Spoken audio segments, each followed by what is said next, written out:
Greetings in the name of Jesus. We are extending our greetings for your 5th year anniversary from the land of sunny days to the land of rising sun.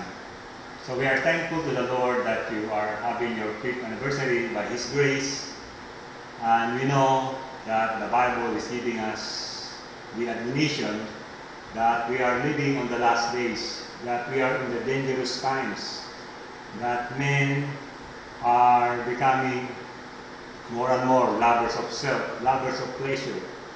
And this anniversary will remind us that as Jesus commanded us to be His disciples, so it means we should be watchful and vigilant regarding walking in this world. The Lord wants us to live in holiness and to walk in purity. So as Paul said in Romans chapter 12, verses 1 and 2, that we are going to present our bodies as a living sacrifice, holy and acceptable before the Lord.